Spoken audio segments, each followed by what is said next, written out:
আমরা ২৮টার বেসরকারি ফলাফল এই মুহূর্তে আমাদের হাতে এসেছে। সেখান থেকে দাঁড়িপাল্লা মাত্র ২টিতে এগিয়ে আছে এবং ধানের শীষ বাকি ২৬টি কেন্দ্রে ধানের শীষ এগিয়ে আছে।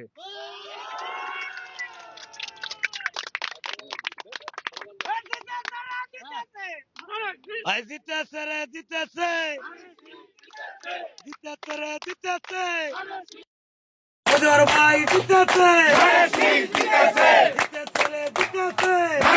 জিতেছে, মজুর ভাই জিতেছে,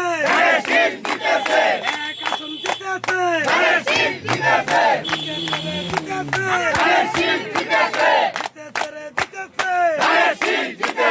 মজুর ভাই জিতেছে, মজুর ভাই জিতেছে, চারিদিকে একই শুনি, মজুর ভাইয়ের জয়ের ধ্বনি, চারিদিকে একই শুনি, মজুর ভাইয়ের জয়ের ধ্বনি, জিতেছে, ধানের শীষ জিতেছে, ধানের শীষ জিতেছে, চারিদিকে একই শুনি, ধানের শীষের জয়ের ধ্বনি, মজুর ভাইয়ের জয়ের ধ্বনি, চারিদিকে একই শুনি,